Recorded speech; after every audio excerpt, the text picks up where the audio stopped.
they can play the foul game for a little while. It's a 6-point game right now. The tip is controlled by Dallas. Here is Luka giving the ball up to Hardaway. Luka with the rebound, puts it in, and it's a foul. With 15 seconds, he's got a chance for his 50th point of the game. You got to get it inbound. And Dallas is out of timeouts, and it's barely into Dinwiddie. And Dinwiddie's going to take a three. Got it! 1-point game. With still 8 seconds left in the game. Knicks take a timeout to execute that. Knocks down the move. Nothing shocks me about this game. And that drew rim. It's still loose. Luka got it back. He did it. And the improbable comeback by Dallas to tie it with 1 second left. It's unbelievable. It is a miracle.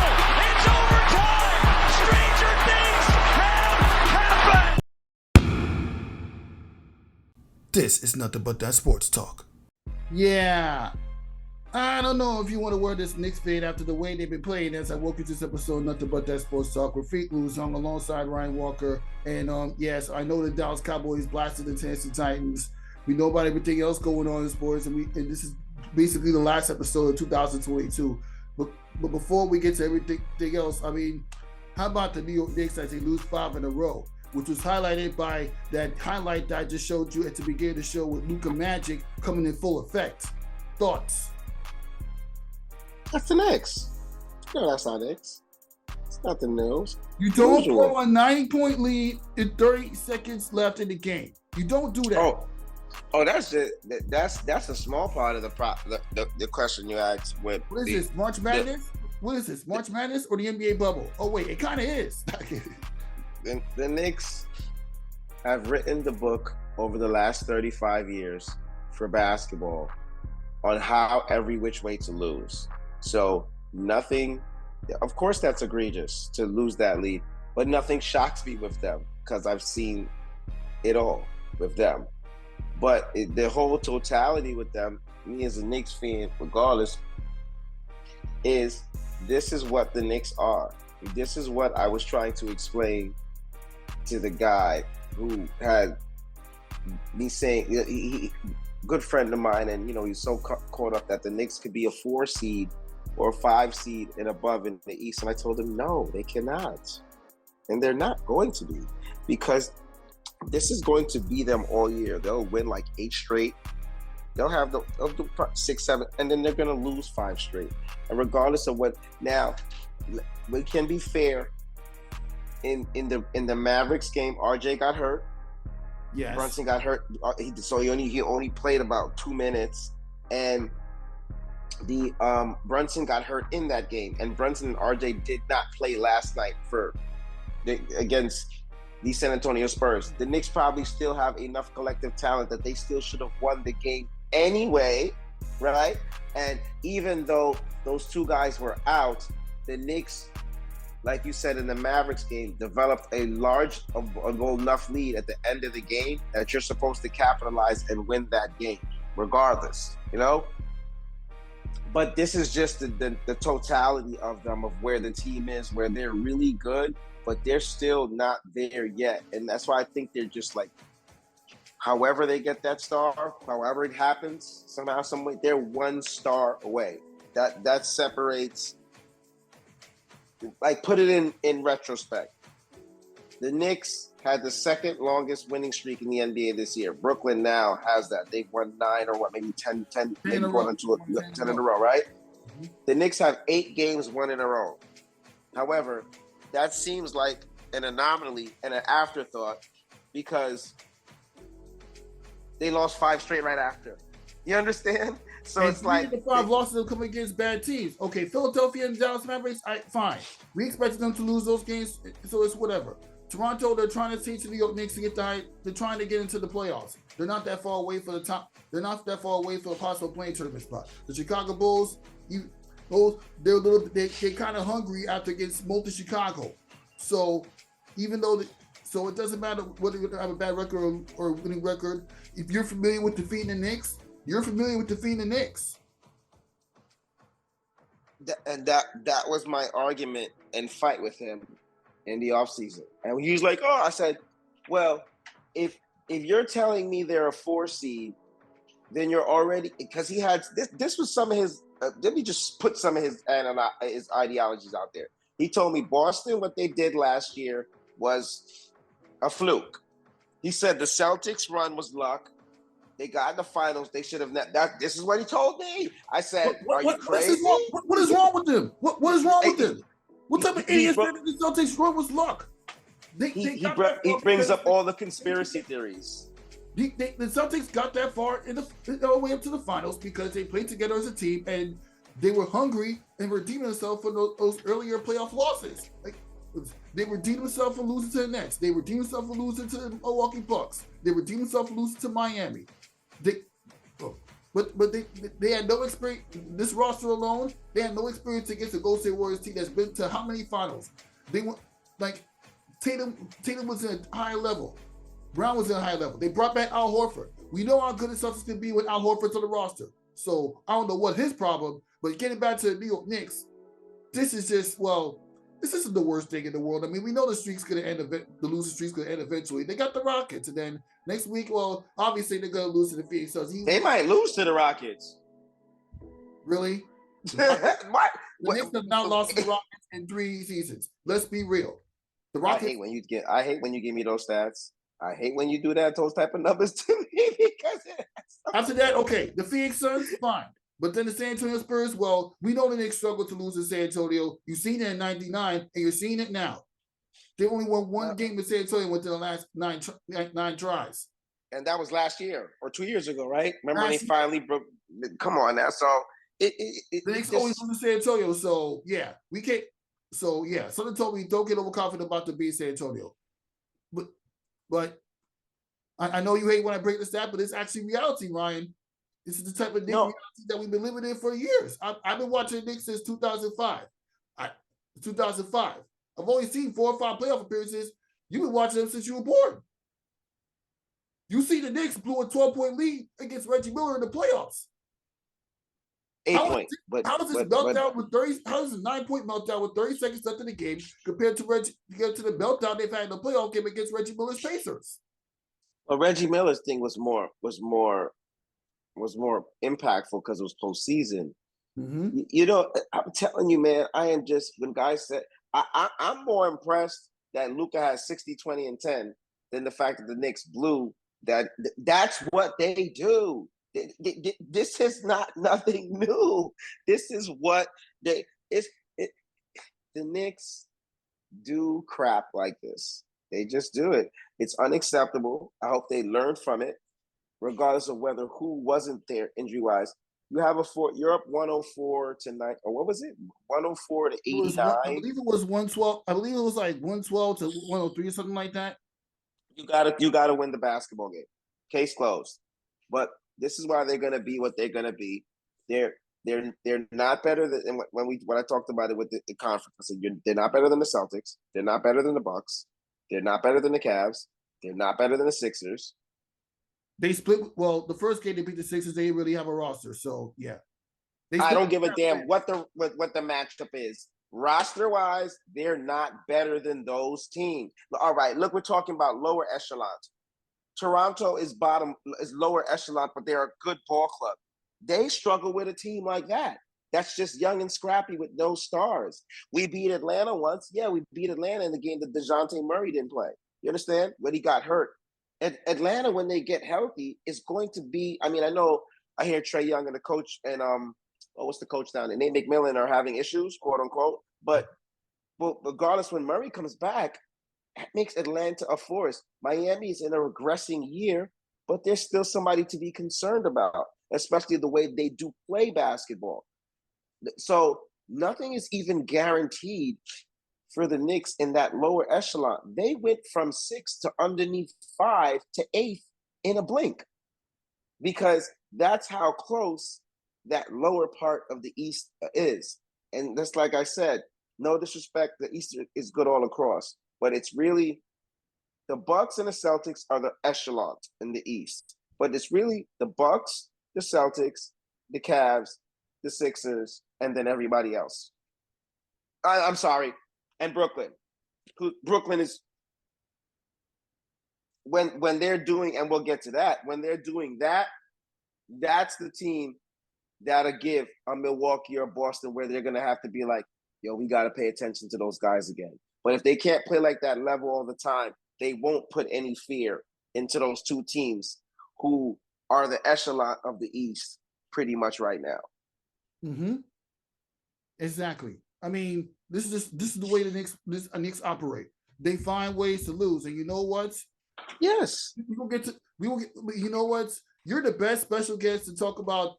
I mean, I've already talked about the best moments that happened in 2022 with Kelsey Nicole Nelson. You can catch the interviews on the show. You already know I feel. You already know my favorite moments in 2022. If you've seen that interview with Kelsey came on the show earlier this week. But you're the best person to talk about the worst moments in 2022. And for me, the majority of the most is coming from the Knicks. That's all I'm going to say. This is just a little spoiler. The majority of the worst moments is coming from the Knicks. Some of it might come from street ball. Some of it might come from, you know what? I'm just going to break it down the worst moments in the calendar year 2022. The first one, the Knicks blew a 28-point lead to the Brooklyn Nets. No KD, no Kyrie, no Ben Simmons in February. Thoughts on that? Horrific. That's just horrific.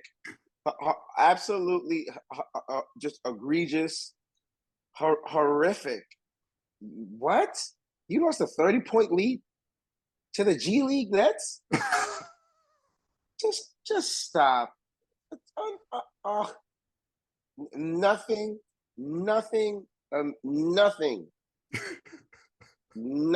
amazes me with the Knicks.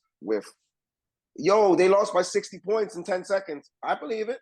What do you mean that's impossible? It's the Knicks. This is what happens. This is what they do. I told you, this is no bullcrap. If the Knicks are up 30 points in the NBA Finals, up 3-0 with 42 seconds still up on the clock, I'm nervous. I'm nervous. You got to call me when it's... You wouldn't be surprised if the Knicks become the first franchise to blow a 3-0 lead in a playoff series the same way the Yankees did it. I'm nervous. Not until it's 0-0-0-0. And I got to hear the buzzer completely end and people are leaving their seats. And they're like, oh, yeah, it's really over. Nah, damn. Anything is possible. Anything. It's gut-wrenching to me when I'm glad that hasn't really happened. Maybe a little bit the Atlanta year, but not so much. But it is absolutely – I know I did that year in Atlanta because I liked the way that team was playing 2 years ago when they went. When the Knicks are actually really good and they're in the postseason, it is really hard to sit down while watching the game. You know, it's just too much. And I just don't need none of that now. But 28-point lead to that team with those injuries is unacceptable. Yeah. It's actually worse than the Luka thing. Yeah. But the Knicks are the first team to blow a 9-point lead with 30 seconds after the game and lose. So, and I remember the Knicks once had a game where they led by 10 points in the mid left. And then I believe it was TJ McCollum hit it for the 76ers in 2017, hit a buzzer beater off them. But the Sixers are just getting back to being the playoff team, to be the team that we see today. But yeah, that's a conversation for another day. On to another worst moment that happened in 2022. And don't think I forgot about what happened last summer in the New York versus New York tournament. I know this is not national, but I know this is not pros, but come on, we got to bring to this. Dykeman getting smoked by my Gersh Park in the semifinals of the New York versus New York playoffs. So, quick thoughts for those that haven't watched that episode yet. Dykeman team, from Jump Street, me being originally from Dykeman, of course, I knew that Dykeman team was not good. Like this was the worst roster that they really had, and that's no disrespect. So if any of the kids watching the game, because I know Sean Fulcher, they had Lil Taj that said Cardinal Hayes, Todd Turnage. They had some good kids. There was talent on the team. Brand, I think it from Christ the King, or Brandon, I believe was on that team. Brandon Willis going to UCLA, and of course, but the core of pieces just didn't fit. And, you know, it's still probably no excuse to get beat that bad and have to quit. But that just tells you how, and I watched them against other teams, I was like, oh man, this team is going to struggle. This team is really going to struggle. But Gersh was phenomenal there at home. And without saying it's unfair, Gersh's team is always going to be so good and connected for the NY Classic because a lot of the kids that are in Brooklyn that are playing for these big programs, even once the season's over, a lot of them play AAU and play a lot of things together anyway. And they practice with the same big, so they have a niche for each other. See, that's the biggest thing we underappreciate about the NY Classic. You put about 7 to 8 kids together, maybe all of them didn't play together ever in their life. They might know each other, you know what I'm saying? But they might all go to different schools. And because of that, now in a 3-week tournament span, they got to figure it out. But still, it's no excuses. The Dykeman team, the kids that was on the team, we're talking really heavy on social media. You know, these kids are big on social media. So they were ping-ponging from before, and they got it handed to them. It's no excuses. I hope the kids are going to differ, but I hope the coaching staff for Team Dykeman would want to have a little bit of redemption and try to, you know, get that taste out their mouth. But that was bad. I'm glad I didn't go that day. Yeah, I'm glad I didn't go. Well, I watched the first couple of games of that game. I was there for the first couple of games of that day, but the rest of them, yeah, I'm glad I skipped it. But yeah. Onto another worst moment. Onto my third worst moment of 2022, and it's coming for the New York Knicks again. Only this time they got blasted at Pro. They lost at Pro City. Nike Pro City, really? That was literally nothing but a preview, but of the Knicks that we seen in the first 2 months of the season, outside the 8K win streak. So, quick thoughts for those that didn't watch the episode. We talked about the Knicks losing at Pro City. Well, that was a good day. My man Jordan Washington is overseas right now, doing good for himself. Other Jordan, Aaron Jordan, the guard, he had like 40 that day too. So, and that team for Pro City ended up winning the championship, but it was a real shock. It's kind of one of those scary comparisons. Like, it's not a microcosm of what could happen to the Knicks, but it is a microcosm of what could happen to the Knicks, as we clearly can see. Because we're like, oh man, you losing in Pro City, it's going to be a long year. And that was, you know, Obi and, you know, Brunson and Julius Randle. But I guess it is kind of coming to fruition, because I also did say, you know, just because LeBron scored 42 in Summer League and lost, does that mean any kind of matriculation to the season? And the Lakers are not doing too well, so I guess, you know, there has some premise there. And yeah, you would have thought the Knicks would have tried to make sure they come there and win. But you know what made that more bad? It was the fact that it was 3 pros, and here it goes. It's the fact that it was the Knicks. You understand what I'm saying? Because that's why I think, especially in New York, it got polarized more for what it is. Because let's get serious. I've been to a lot of pro cities, and I've seen teams come with NBA pros, and they lose compared to a team that might have had just D1 guys or guys that's overseas or got Pro City. But thanks, Knicks, for making us the 8th seed. All right. Okay, now we get to another worst moment that we saw. My personal worst moment that we saw, and you know what? We know what the next two are going to be coming up with is going to involve sweeps. The Nets get swept by the Boston Celtics in the first round of the playoffs. Now, I put it as fourth worst only because it's like we understand the circumstances of why the Knicks fell off that badly. Kevin Durant missed a month. Kyrie Irving didn't play home games up until like literally the month of March, when the Nets were struggling to even stay within the play tournament bubble. Well, and the Celtics were stupid hot at the time, so we understand why the Nets were that bad the way they were. What are your thoughts? Man, you just said it. That was perfect. A perfect soliloquy. That team was a roller coaster last year. Mm-hmm. Oh my God! They're you know what? The Brooklyn Nets in this last few years, with Kyrie and everybody, their biggest opponent is themselves. Mm-hmm. When they get out of their own way, boy, aren't they really damn good? they're really good, aren't they? Maybe they are, maybe they're not. I mean, yeah.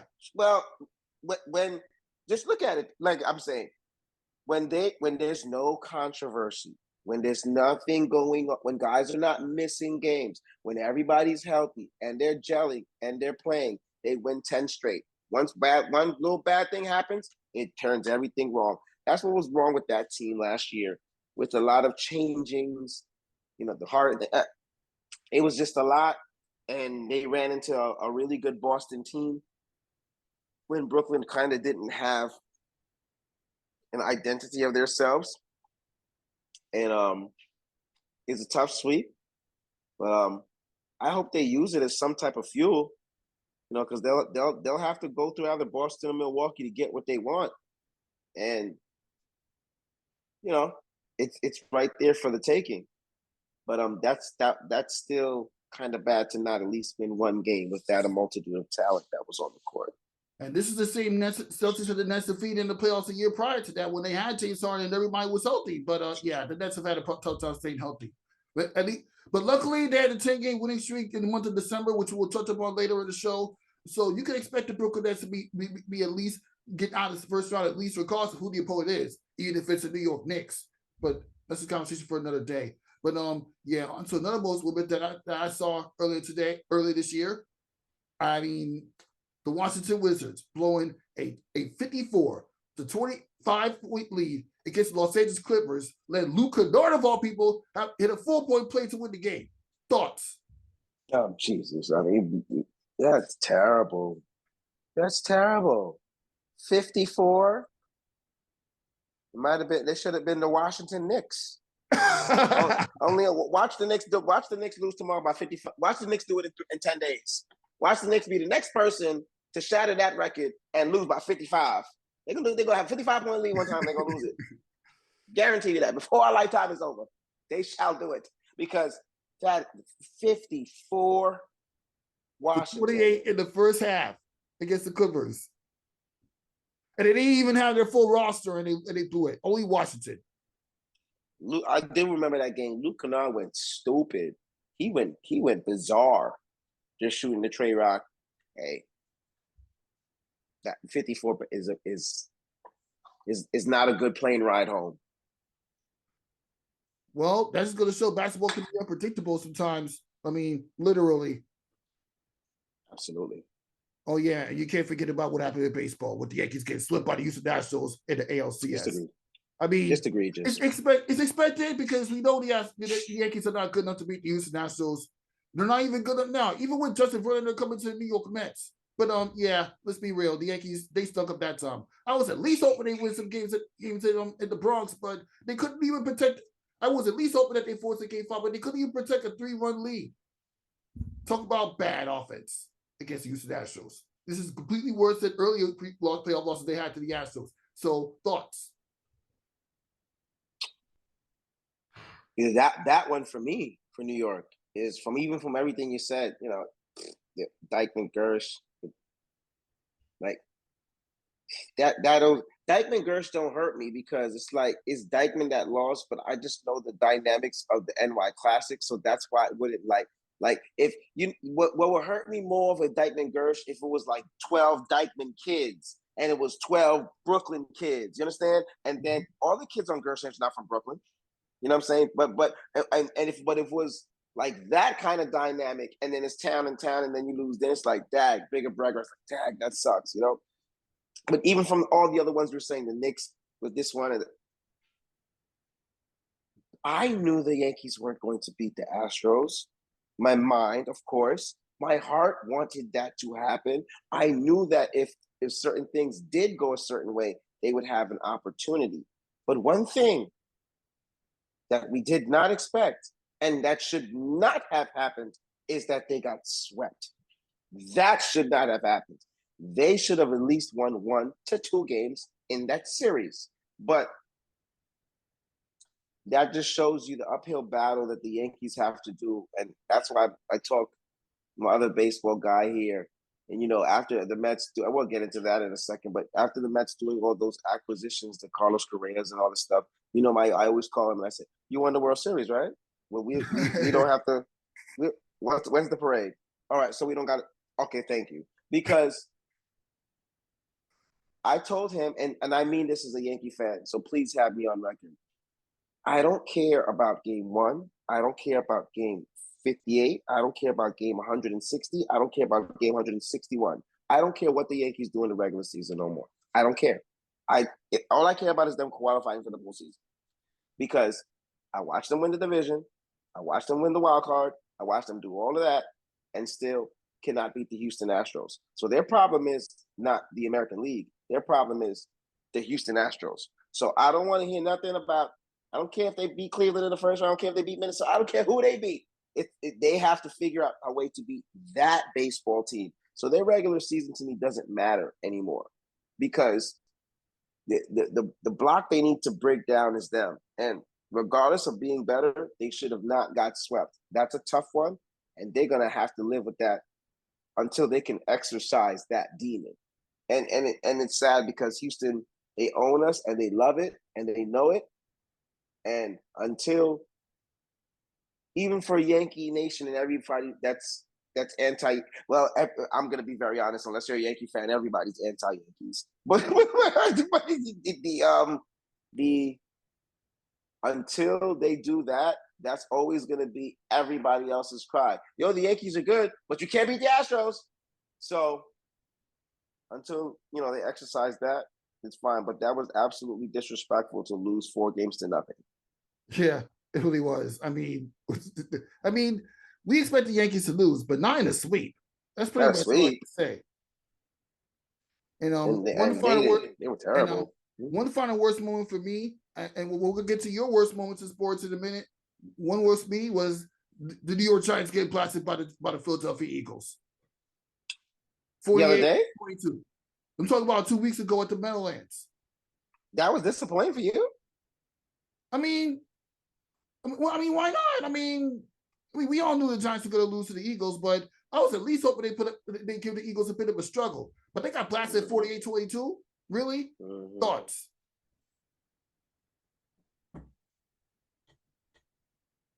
Philadelphia's really good. Philadelphia is really good, and their future relies on Jalen Hurts' shoulder after coming off when he comes back from injury, because they're gonna go as far as that dynamic can take them. They're really good all across the board, and but with the way. Without sounding too deep and analytical, the Giants have overachieved this year. Mm-hmm. They have overachieved, okay?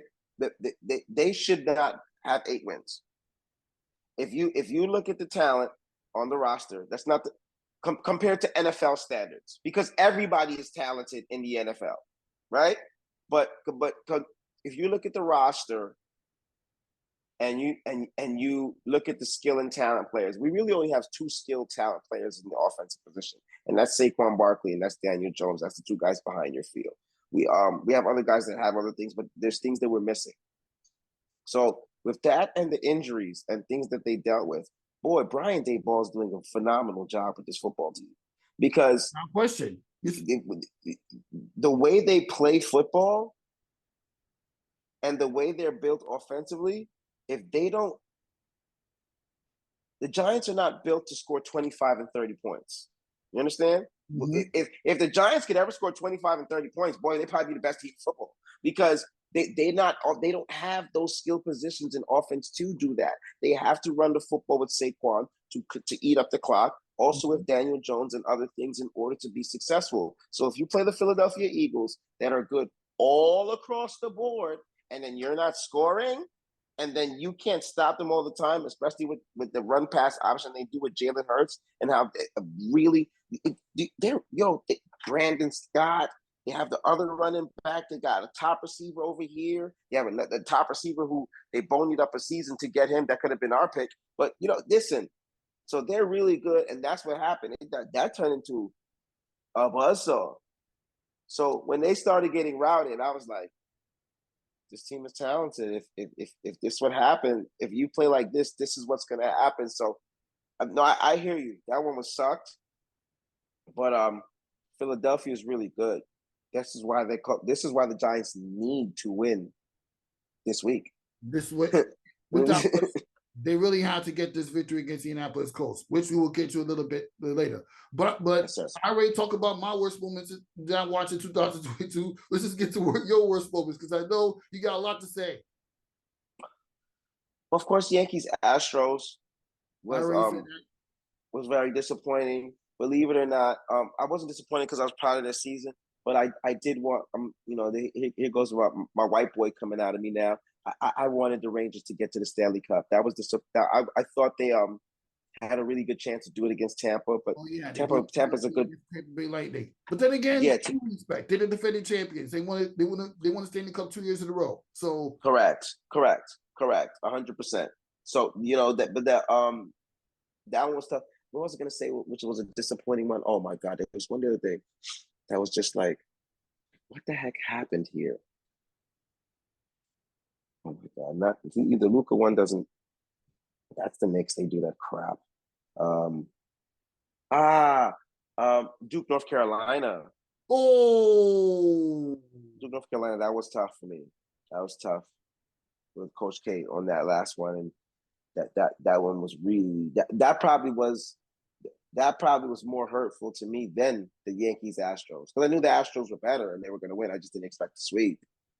But and it's not that I didn't know that North Carolina can beat us, because North Carolina had a really good ball club.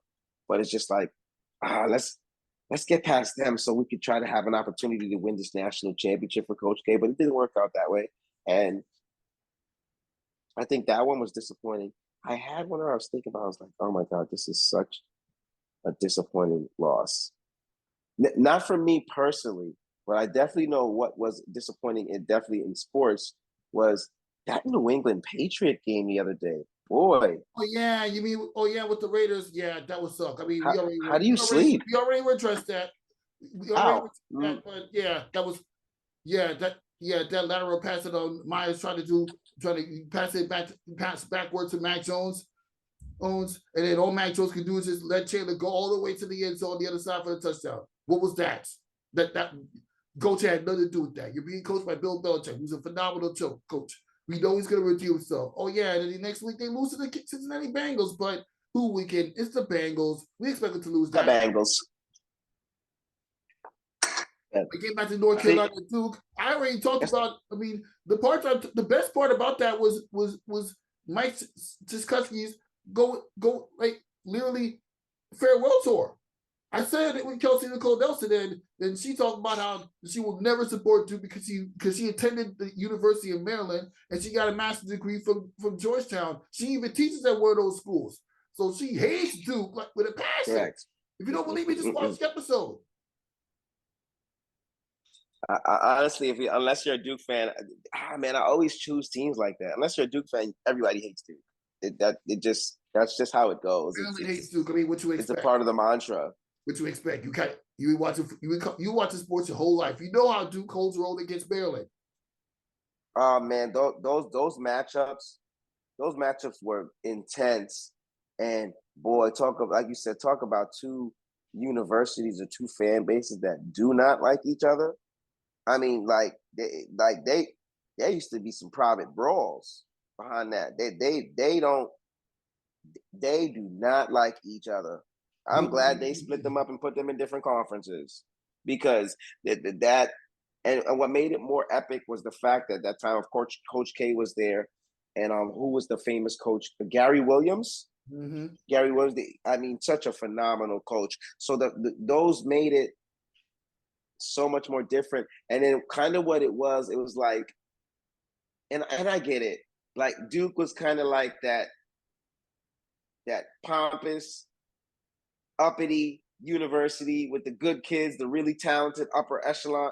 Like, we're good. We know we're going to win. And Maryland had like that blue collar from the mud. They had the Baltimore and the Maryland and the Virginia kids mostly going there. And they were like, we're just as good as you. We played against you. and we don't care if it's Duke. We're going to take it to you guys. And they've had many years where they do that, where they went back and forth. We had a lot of matchups against them where we won. They had matchups against us when we won. I remember the year we won the national championship. They came back and won the next year with Juan Dixon and Drew Nicholas and those guys. I don't know how far back you can. Lonnie Baxter with those Maryland teams that were really good. I remember Maryland for the days of DJ Strawberry. Wow. Right, and that's a couple years back. Yeah. So I'm talking about 2001, 99, 2000. Maryland and Duke. Woo! I'm so bad. Yeah, I'm so glad Maryland's in the Big Ten now. Yes, thank you. Thanks. Thank you, Big Ten. God bless. Keep them there too. You can stay there. And you know what? Let's just listen to this clip before we continue this episode. And now I'll touch upon another sports story that I felt, in my personal opinions, one of the best stories that we've ever seen. St. Peter's run to the Elite Eight. My God. Yes. Oh, yes. That was fun. Kentucky We love that underdog story. You got past Murray State, where Ja Morant went to. You defeated Purdue. You barely defeated Purdue at the J9 missed a game-tying shot. You can tell that atmosphere down in St. Peter's, New Jersey was ridiculous. As it should have been. I mean, we love March Madness because we love the underdog story. You know how we feel about March Madness. We love that. I remember covering UMBC when UMBC had that crazy run, right? In March Madness. Virginia, but sadly, St. Peter's is doing better. Right. But all that to say, March Madness that's why it's called March Madness, right? We love it. We always have your powerhouse programs in college sports, but it's those underdogs, those upsets. And I think basketball is a sport where obviously you get that a lot more because you can have one player go off, right? And next thing you know, boom, and another team have a bad day. And so you're right. That was one of the better stories. Enrollment went up at the university after, dollars went up for the school for fundraising and so much more. And that's why March Madness is also big because so many schools are relying on that money and the attention that it brings. So, we always love to see a small dog go far. I think we all wish they would have went farther, but nonetheless, one of the best. Yeah, you ran into North Carolina, and let's be real. North Carolina was bound to was due to make it to the championship round, and then they choked to Kansas. Yes. You just heard a lot of hearts right now. You just heard a lot of heart for those that were rooting for them. But yes, exactly.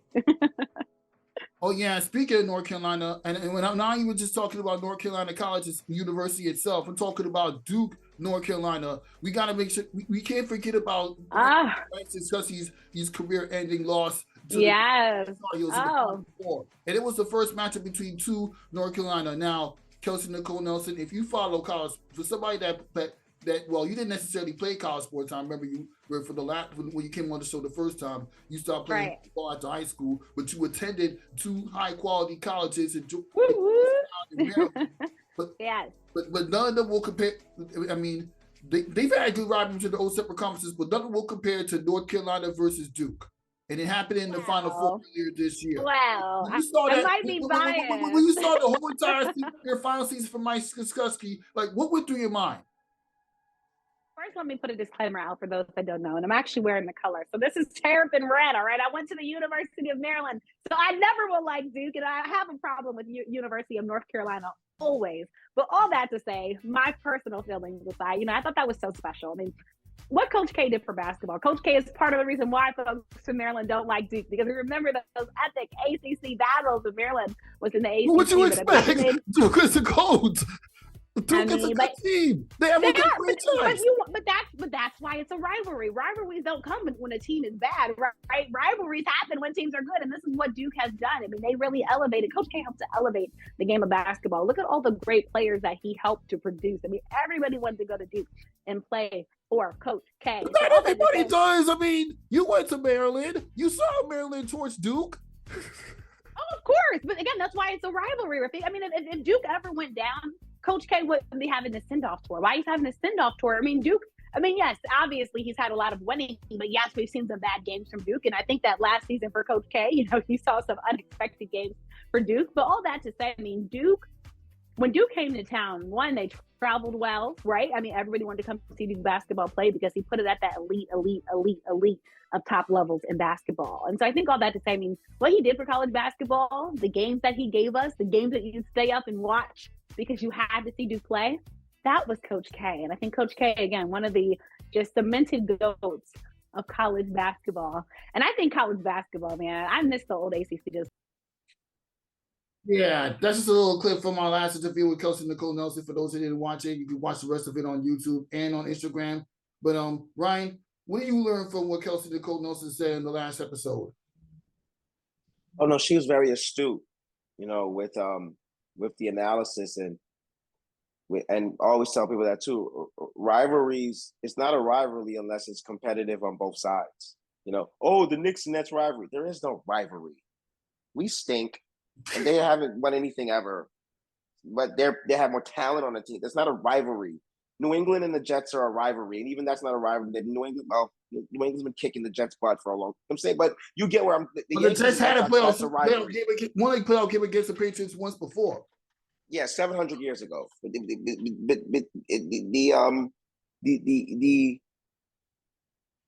Duke and Maryland, man. When I tell you, you had to be home in front of your TV, mm-hmm. and like that matchup, people who were not college basketball fans, or even like men, women, you had to watch that game. That game, I'm telling you, they was damn near fighting. Okay, and they had their fan base is so passionate. Their school is so passionate, which they should be that way. And the matchups were just phenomenal, and it was great for that time. And I always tell people that my liking to Duke was I just love the way Coach K can make magic happen, can make things happen. And I know guys that went to Duke quietly or been around it. And Coach K is not the coach for everybody neither. You know what I mean? I heard he could be very tough. You know what I mean? I could be, so everybody's, but I think in order to get a brand of excellence that way, you got to have some shrewery to you, if you understand what I mean. I'm pretty sure Bill Belichick is not the happiest person all the time. You understand? Which we clearly see. But to get that level of excellence, there's got to be some kind of Nick Saban. You know what I'm saying? These guys are those guys for a reason. And Coach K can do so much. I've seen him with Duke teams that weren't as talented, that didn't have all the 5 stars. He won a championship one year with Brian Zubek, Lance Thomas, Nolan Smith, Kyle Singler, and I don't even remember who else was starting in that team. One guy went pro from that team. The two Lance Thomas, and those guys are regular Joe Schmoes. They weren't that class like a Zion or a Powell Banquero's class last year. So Coach K is phenomenal. That's why when he went down, it took a piece of me. And I'm giving John Shire's time. I think John Shire is going to be a very good coach. He's a national champion at Duke. He was under Coach K for a while. And he's going to bring his own little style too. But Coach K and the level that he brought to Duke and the consistency is one of the biggest reasons why nobody doesn't like Duke now, because of their winning and the consistency. And it's so funny. That's why I laugh at the conversation with North Carolina Duke, because even though Duke used to always have good games against North Carolina, back in the days, North Carolina used to kick Duke's butt all the time. Tyler Hansel days. We explained that before in early episodes. Before that, before that, I'm talking about when we're kids. Michael Jordan. Before that, right? Michael Jordan days. Mm-hmm.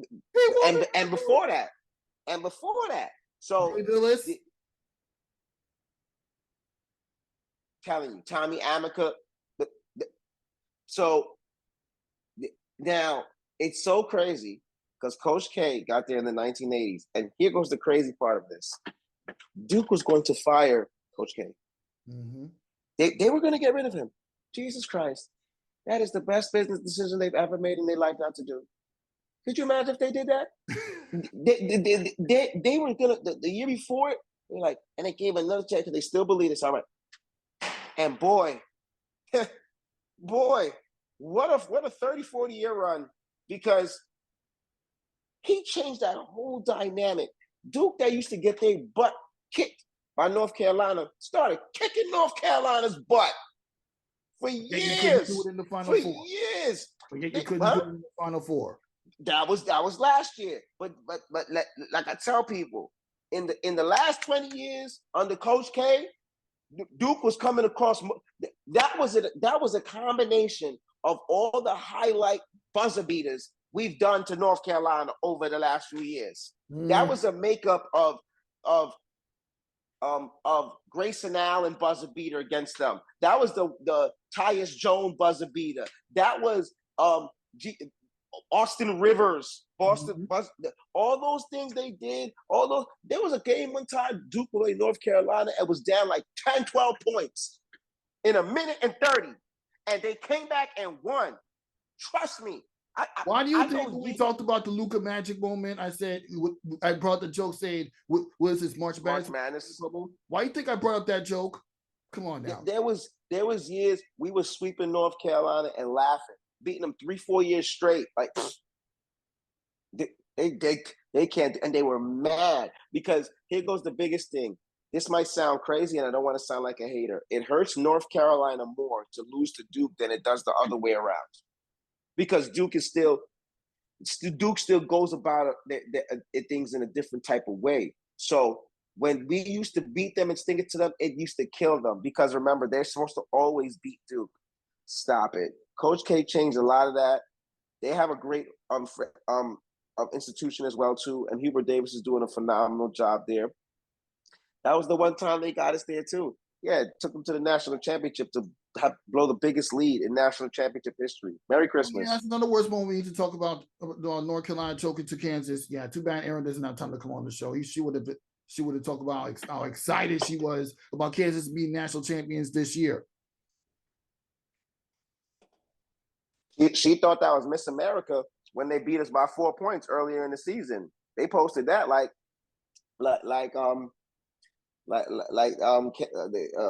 the governor just got elected or something down there. But listen, I told you that's that Duke love. But Kansas is coming back for that 19-point lead. Was it 19? Yeah, it was 19. Oh Lord, North Carolina. That's the same way they felt when they had the buzzer beater to Villanova. Yeah, literally. I mean, but at least North Carolina redeemed itself and won a national championship a year later. But yeah. Oh, yeah, 100%. 100%. What you said, phenomenal institution. Now that we're done talking about the worst moments in the 2022 calendar year, let's just address this team's possible return to the playoffs in an upcoming game against the Indianapolis Colts. I mean, there's probably not much to say. We just hope that Daniel Jones and can improve on his passing game, and then Saquon Barkley can run the football a lot more than he does. I mean, not to say that he hasn't run the football. I mean, we see him put up a strong effort against the Minnesota Vikings, and much better than we thought. I mean, the Vikings played a lot of one-score games. So it's not like as if we didn't have a chance to win. We just need to prevent them from getting past the 40-yard line. But then again, this literally one of those teams that can sit here and say that all we need was a 60-yard field goal to beat the New York Giants. So it's like, whatever. But do you see that? But do you hope that the Giants put the strong effort against the Indianapolis Colts? Well, I tell you, boy, we shouldn't be hard because the Colts are trash. They only scored 3 points against Los Angeles Chargers on Monday Night Football. Don't do that to me. This is our New York Giants we talk about here. Don't do this to me. We don't need to underestimate no opponent. We are not world beaters. Okay? We need to stop that now. We are 8-2-1. All right? We are 8-6-1. 8-9. Oh Lord. We are 8-6-1. See, that's that bull crap. Shannon say that's that bull job. The only bad team we lost was the Detroit Lions, but that's because the Lions were hot going into that game. And the Lions are not bad. But the Colts have the capability to win a football game. Now they're coming from Indianapolis to the cold terrains of New York, so different. I get it, And Matt Ryan is a serviceable. He's not Matt Ryan from 10 years ago. But let's just think about this. I always tell you, it's not about who you play necessarily. It's how they are playing when you play them. You understand? And this is a Colts team that was up 33 points 33 nothing. I was gonna bring that up later in the conversation against the Vikings, but the Vikings came back and they beat them. So a loss is still a loss.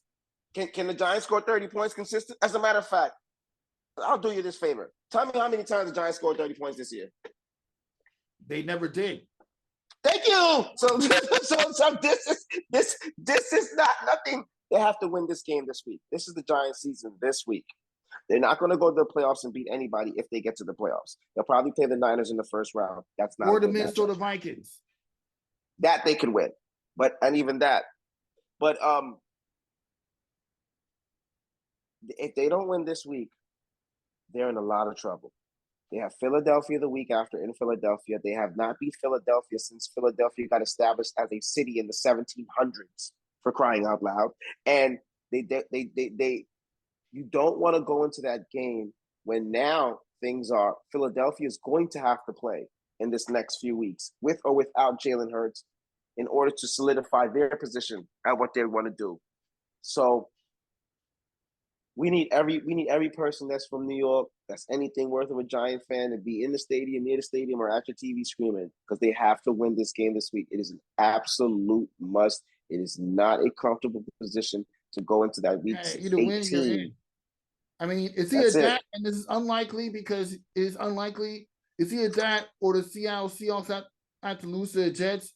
The Commanders have to lose to the Cleveland Browns. That's unlikely, even with the quarterback change of having Carson Wentz as your starting quarterback for this game. What else? The Detroit Lions lose to Chicago Bears, which is unlikely because the Chicago Bears suck. They all lose to like 1,000 in a row.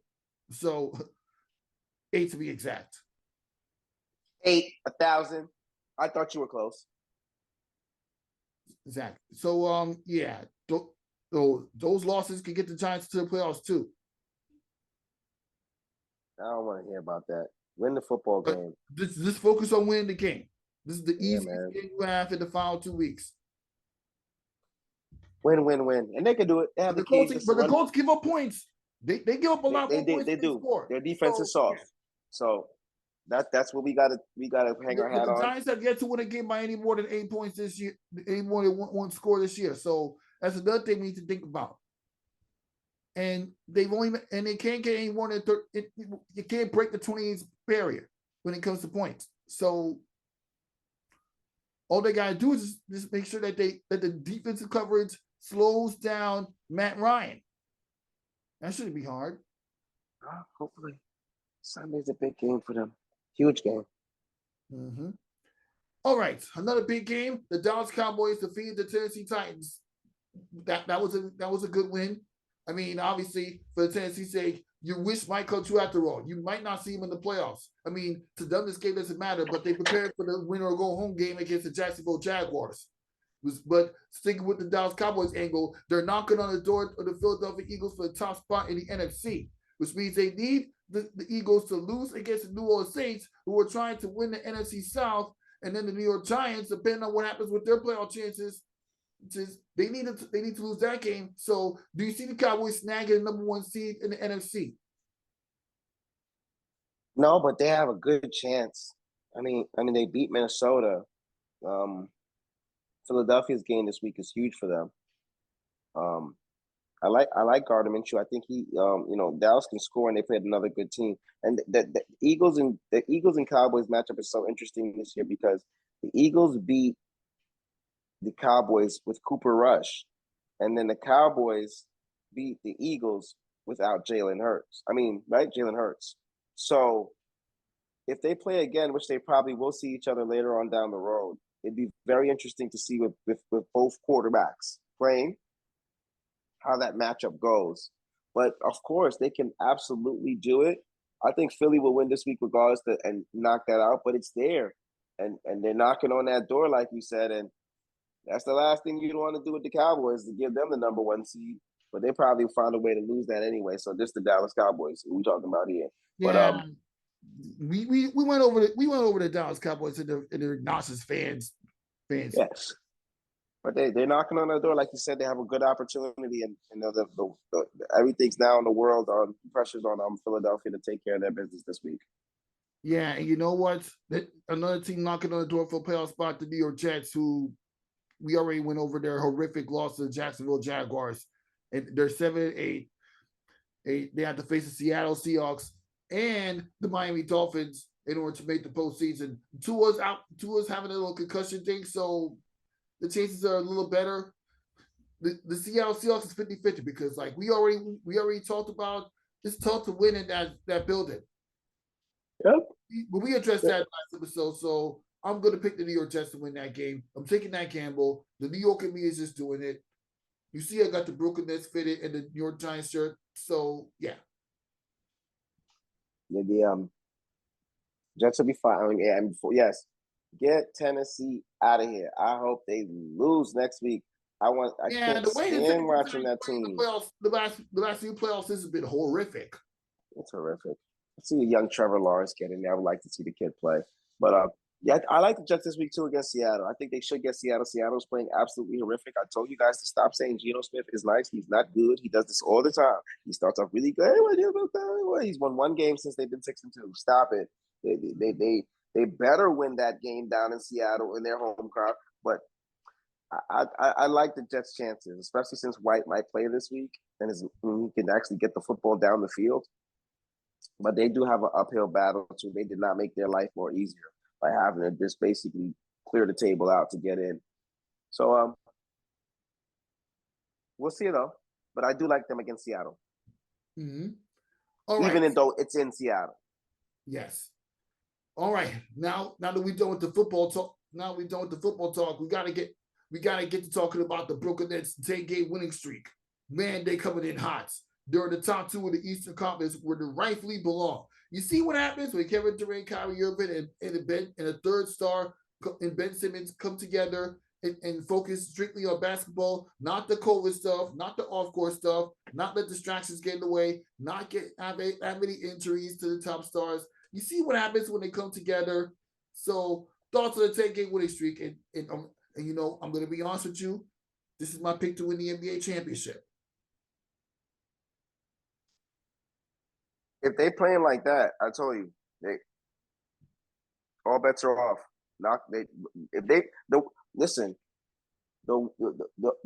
There's two states and 2 teams. I don't want to see that continue that way, and that's Boston and Milwaukee. They don't want to see that work that way, because if it does, man, everybody on notice. Because there's nobody in the stratosphere that can guard Kevin Durant. There's nobody in the stratosphere that can guard Kyrie Irving. Ben Simmons has no pressure. He can just play basketball and play his role, which he's doing absolutely extremely well for them. They're loaded with role guys. You have Joe Harris who can shoot the 3. You have Royce O'Neal, who's a very good player. You have T.J. Warren, who's giving them a second win and a second fresh of life, right? You have Nicholas Claxton, who is a really good young and upcoming basketball player, and so really good kid. Even though the Brooklyn Nets need a big man, he showed you that you don't need a big man in order to produce on the inside.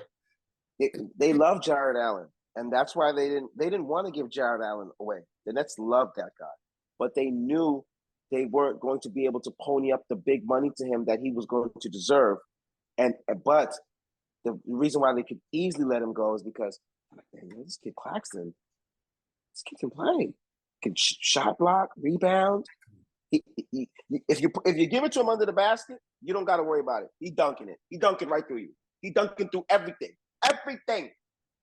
So much better center to have on your team than Mitchell Robinson.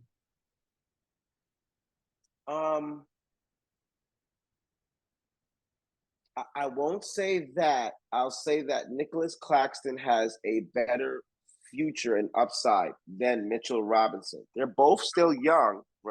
They're both still young. I'll say that. And I was gonna say that I can't say that neither for both of them because they both have a propensity to have been injury hit in their early part of their careers. Even though Mitchell's probably been around, 3 extra years than maybe Nicholas Claxton. So they both have to stay healthy. But if they both do stay healthy, from eye test, and I could be wrong, I think the potential for Nicholas Claxton would be at a higher ceiling than Mitchell Robinson. If I'm saying that correctly, I hope. Yeah, you're incorrectly. You're saying it completely correct. But we can't forget about that kid Utah Watanabe, man. He's I love you. Like, how did they not? How good of a shooter do you like? How many good shooters you need? This kid Watanabe. I love that kid. He hit 3 points on the baseline. He loves spreading the floor and finding ways to get his shots off. He's just phenomenal in what he does. First of all, he has the best name on the team. Your name's Watanabe. Are you kidding? Watanabe. Watanabe for 3? Oh, it's great listening to who's my man on there? Is that Ryan Rucco that does the Nets games? Ryan Rucco, Utah. Yes. Yeah. Oh, what's he said? You bet it. You betcha. Ryan Rucco and my other guy. Is that Ryan Rucco? You bet. Him and is that Ian Spinarkle? Who's the other guy that does regular? Come on. But Watanabe, are you kidding? I love that dude.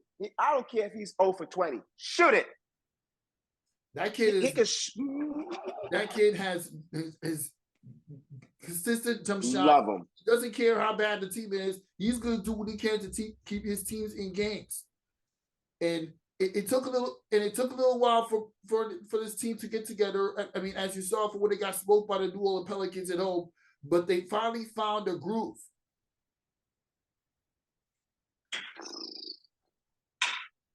That team, the Nets are deep, and they have an array of talent. And honestly, if they play like this, man, they can win the whole damn thing.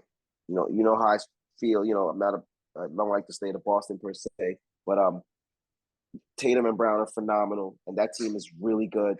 So we know what Boston can be, and we know Giannis, and we know that. I mean, Milwaukee's very good, but boy, if Brooklyn can click like that with all of this, I don't think no team in the Eastern Conference gonna want no problems with them.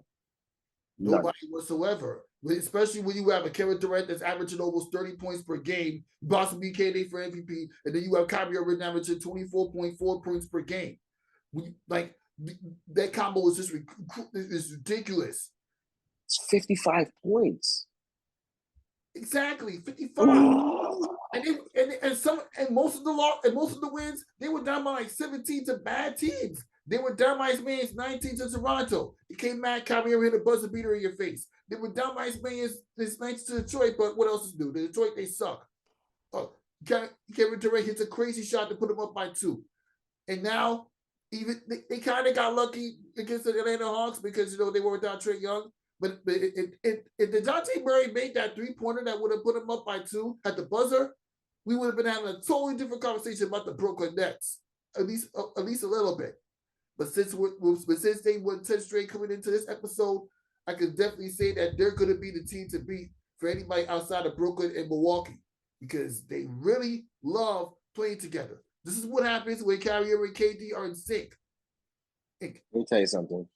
And you know what?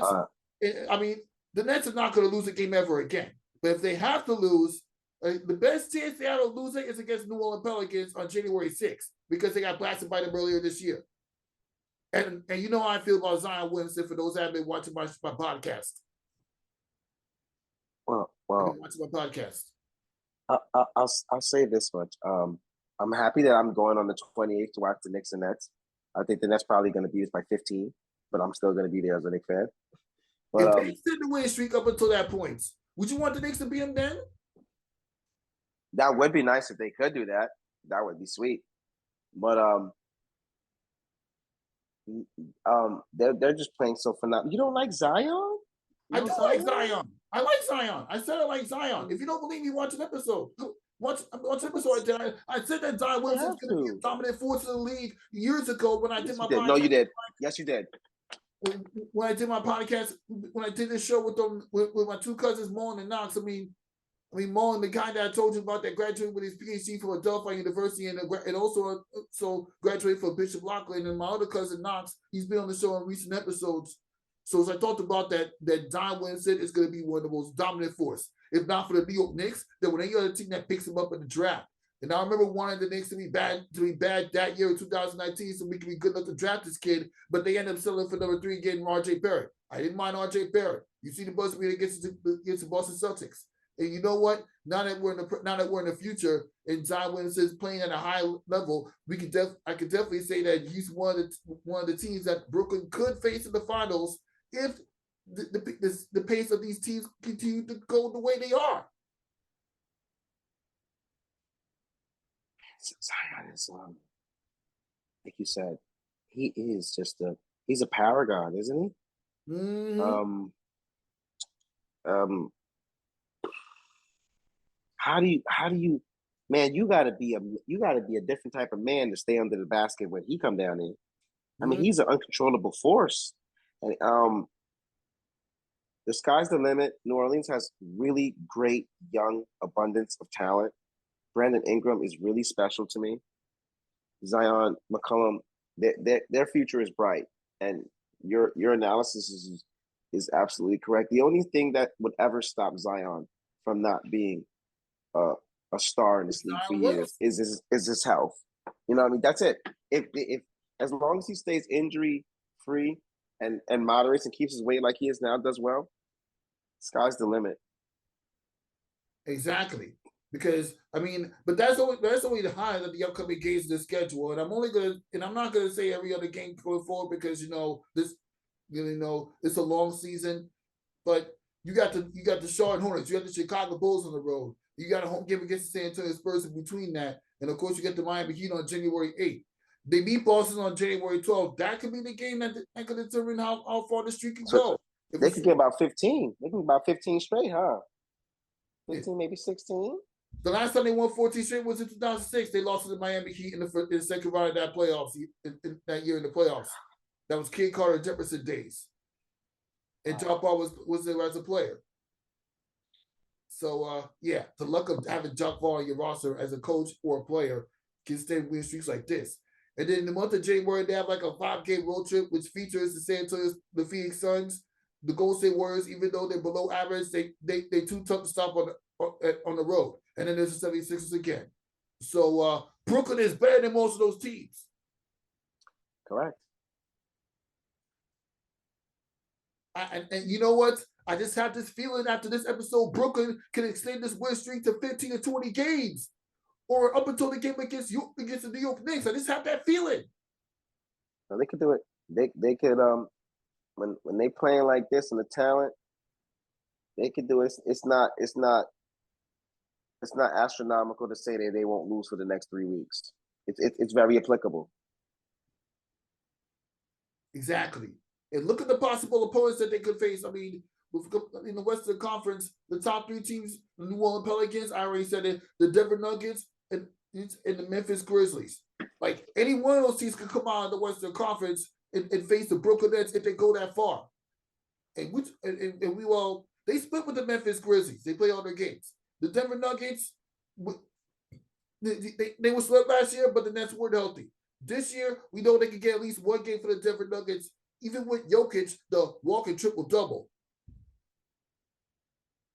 That's a monster, Jokic. MVP for a reason. So, that's pretty much it. And yes, sir. I'm not even going to bother making my picks for the NFL this episode since it's all about concluding 2022. But next week, I promise you, you're going to get my predictions for the next episode, get the predictions for the final week, which is where it all boils down to. Especially since some of the teams are not even in contention for a playoffs anymore, so there's no sense predicting it. The Knicks better not have no 10-game losing streak by the time we do the next show. I know that goddamn much.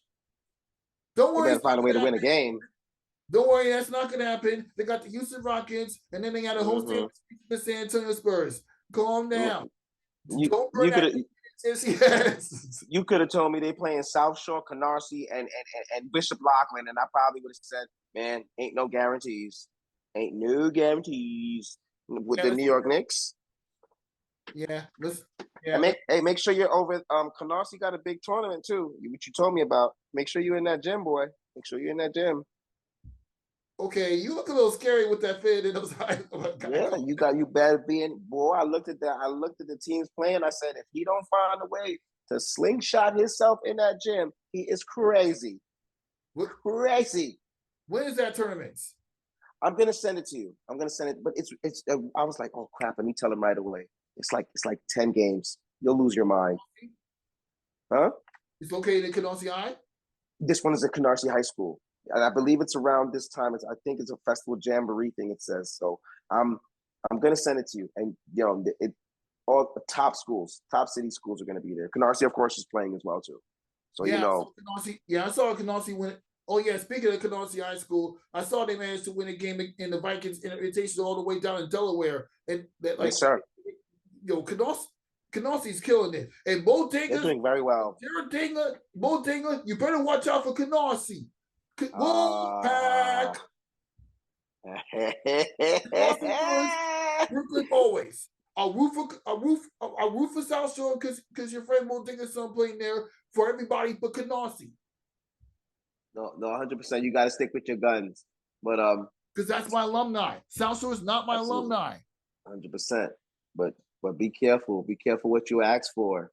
I'm supposed to be scared of Terror. You couldn't even defeat the variant.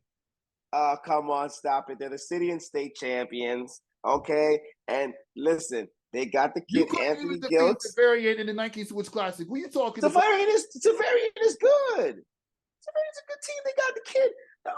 What's the kid? Oh my God! Oh Lord, I just watched Tyron. Nazim Muhammad. Now there, the Muhammad kid. Yeah, the kid that I interviewed the other day. I mean, okay, I'll admit they're good. They're good. The white guard they got is good. They got a good team. And the chubby kid, I forgot his name, but he played at ISA. The chubby kid that can shoot the three. They're good. Oh, they lost to Zavarian. Stop it. First of all, Zavarian is in the Catholic League. Oh, just stop it. I don't know why you started this. Stop it. I'm going to check the schedule. I'm going to make sure. Yeah, you got the finger out again. I'm going to make sure if Canarsie and South Shore play, if I got to walk to Canarsie, I'm coming. Unbelievable. But it's going to be a hell of a matchup, though. It's going to be a hell of a matchup. Brooklyn's got a lot of really good teams right now in the public school and the Catholic League. Like the Varians, South Shore, Canarsie, Erasmus is not an easy test. No, you know what I'm saying? They're Tilden. Lincoln is up and building, but there's Eagle, Brooklyn. There are a lot of good schools, bro. Yeah, there are a lot. So Brooklyn is Thomas Jefferson. There's a lot of really good schools. The public school league is going to be very interesting, and it would be also interesting to see how Catholic turns out in the Brooklyn, because you got, like you said, Bishop Loughlin, Zavarian. It's going to be very interesting. And oh man, have you seen Christ the King play? Yeah, I mean, I've seen the highlights. I mean, I remember watching Instagram Live. They were tortured in Bishop Loughlin, but Bishop Loughlin didn't have all their players. Johnny said on the live.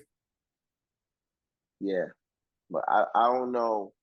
It would have made a difference, but I mean, you got Brandon. Brandon, he's going to UCLA. The other Brandon's going to St. John's. You have the Asian kid who's a junior. His name is King Pang Fang. I hope I said that correctly. You have to see this kid play. It's like the second coming of Watanabe. The Dwayne Pierce, the Christ the King. They loaded, man. They loaded. But it's going to be very interesting. Brooklyn, you can't argue what's going on in Brooklyn right now, especially in the public school. It's going to be very interesting. Yep, you can indeed. And to all the balls out there for the final time of 2022, get your head in the game.